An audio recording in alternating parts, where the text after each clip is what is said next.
Hello, my name is Atsushi Iwata. Today, I would like to talk about Emanuel. Emanuel is the current U.S. ambassador to Japan. This ambassador has been repeatedly making claims that seems interference in our internal affairs, no matter how you look at it. I believe that we, the Japanese people, as a self-reliant nation, must firmly reject this unjustified interference in our internal affairs. I would like to ask the American conservatives to confirm the foolishness of the ambassador's action, because it will drive a wedge into the Japan-US alliance, which is important in East Asia and the world as a whole. The Asahi Shimbun editorial is a good place to start, but there was a same-sex marriage lawsuit in the Sapporo High Court, and the court ruled that not recognizing same-sex marriages is unconstitutional. I believe that this is another example of a runaway decision by the red judiciary. The first important point is how to think about this, so I would like to introduce an editorial from the Asahi Shimbun newspaper. I would like to draw your attention to the fact that the editorial in the Asahi Shimbun and Emanuel's argument are identical. This is what it wrote.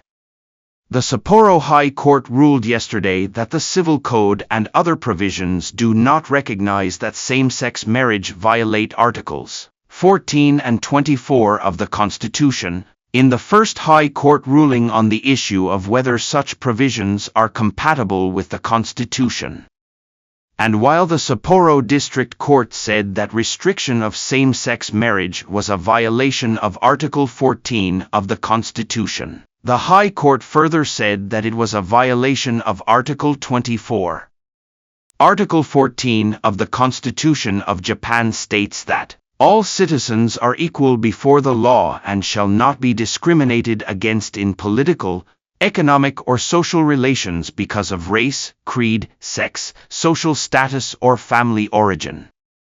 In short, it says that there shall be no discrimination based on race, creed, gender, social status, or family origin. I think it is a matter of course that all Japanese citizens are equal under the law, but I don't understand what makes you think that not recognizing same-sex marriages is a violation of the Constitution, just by reading the Constitution. I think this is an important point.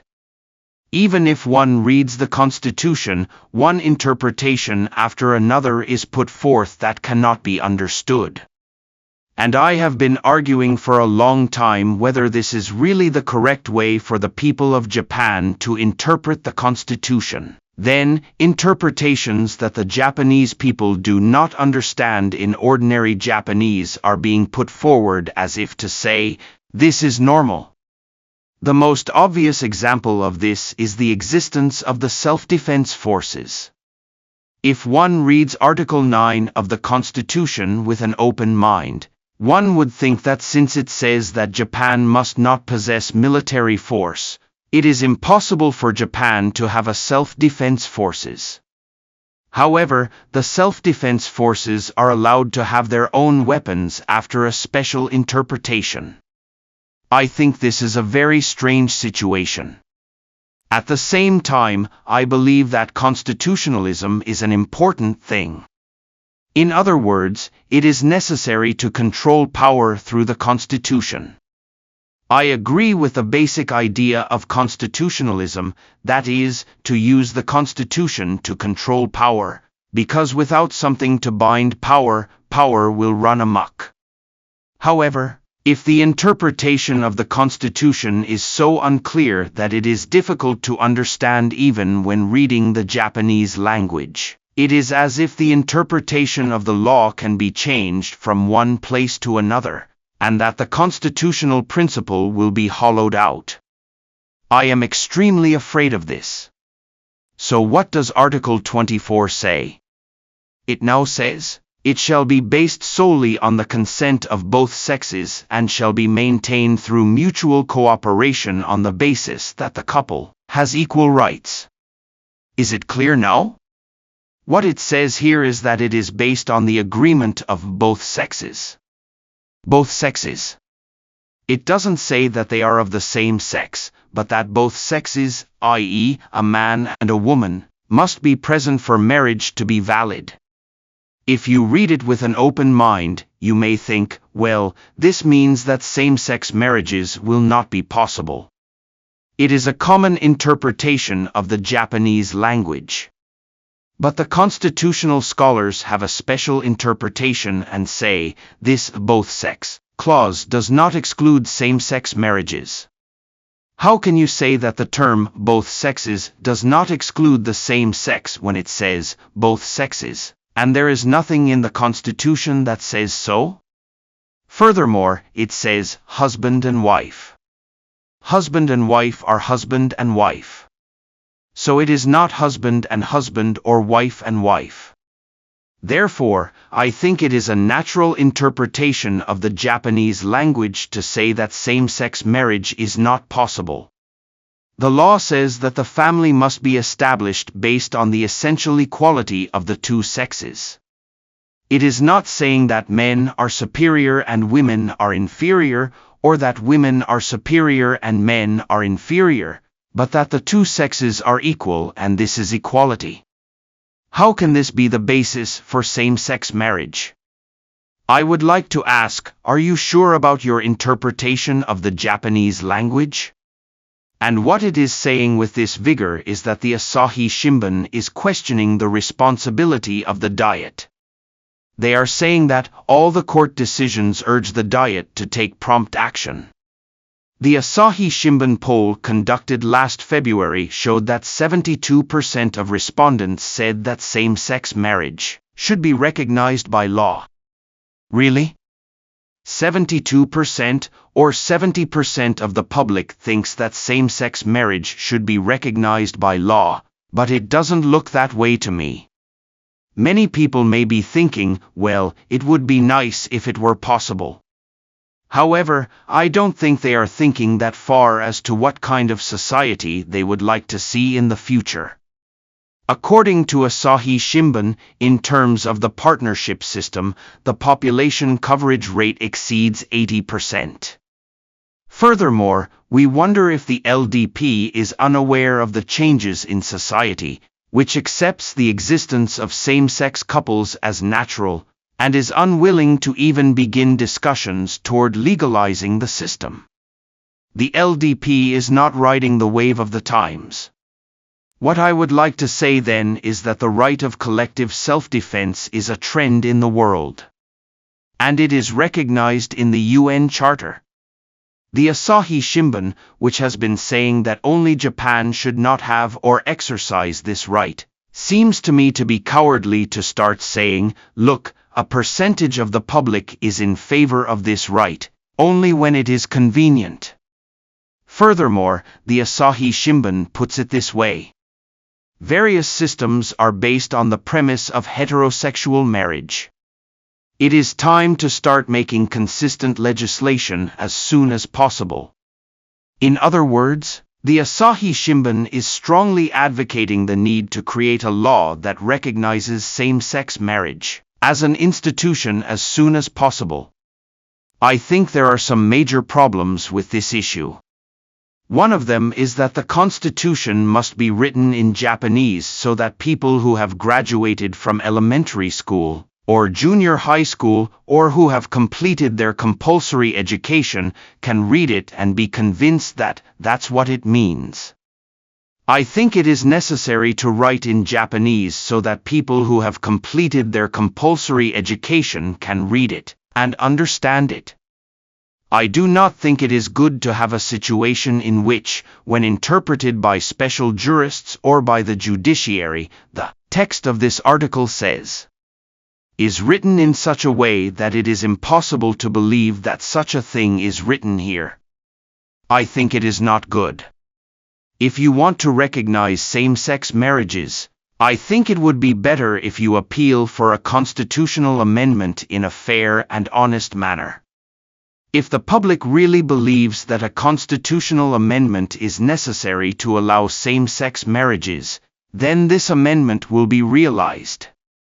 Because if 80% or 70% of the people think that same-sex marriage should be recognized, then so we have the necessary conditions for a constitutional amendment. I would like to say to them that they should try to come up with a constitutional amendment for same-sex marriage. But they don't. They say, no, there is no need to change the Constitution. If the Constitution says, for example, that same-sex marriage is allowed, a junior high school student would read it and say, oh, I see. So the Constitution allows same-sex marriages. Then it is only natural that there should be same-sex marriages, since it is recognized in the Constitution. On the other hand, things that are not recognized by the Constitution should not exist, but I cannot deny what is recognized by the Constitution.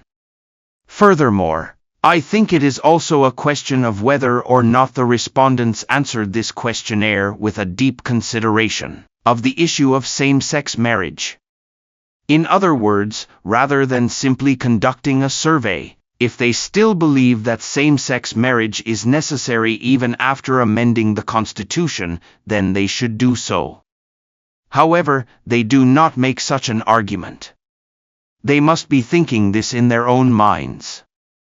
If they put forward this constitutional amendment proposal, they would be denied. That is why what they are saying and what they are doing are different. Anyway, they are always trying to sneak in through the back door without Japanese people knowing it, and this is what the Asahi Shimbun claims.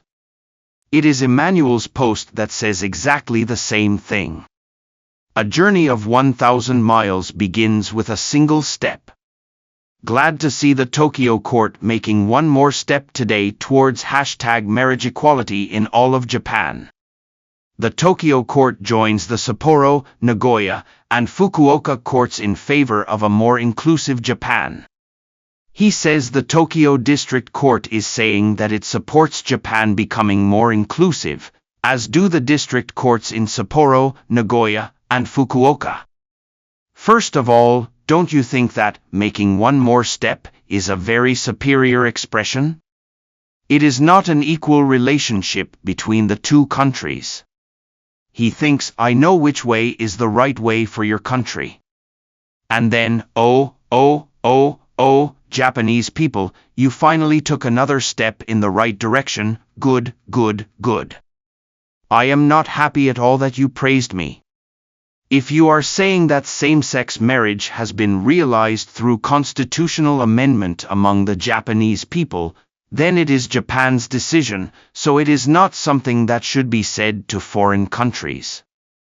However, when foreign countries say that it is right for Japan to move in the direction of same-sex marriage, the Asahi Shimbun and others wag their tails like pokies and say, praise Emanuel-chan, it is eerie. This is a measure of separation that will divide the time of the discerning citizens of the two countries who want an equal and dignified Japan-US alliance. Many conservative Japanese will think, why do we have to be told off so much by the US? There are also many people in the US who are opposed to same-sex marriage. There are even more people who are against it for religious reasons than in Japan. You may think that Emanuel is speaking on behalf of all Americans, but I would like to appeal to the American people who do not know about Emanuel or this post to join hands with Japan and the United States in this very important Japan-US alliance to protect peace in Asia. Emanuel's presence is an obstacle to the Japan-US alliance and to the US working hand in hand to protect peace in Asia. The more I read his post, the more I realize that there are many conservatives among the Japanese people who oppose gay marriage, for example. There are many. The more I read his post, the more I realize that there are many conservative people in Japan who oppose same-sex marriage, for example, and the more people read his post, the more I realize that the subject matter changes to America. This is Emanuel's argument. But since he is the ambassador, he appears to be speaking on behalf of the American people, and I think this is a major blow to conservatives in both the US and Japan. It is common knowledge in Japan that the Asahi Shimbun originally makes strange claims. The Asahi Shimbun is like a brother to the New York Times in the US and many others. So, we already knew that they would make strange claims. Both Japan and the US recognize freedom of speech, so it is undeniable that there are people who make strange assertions, and that there are people who make strange assertions again today. However, I believe that ambassadors should refrain from making statements as if they are trying to guide the Japanese people from above. I have one word for you. Enough, Emanuel.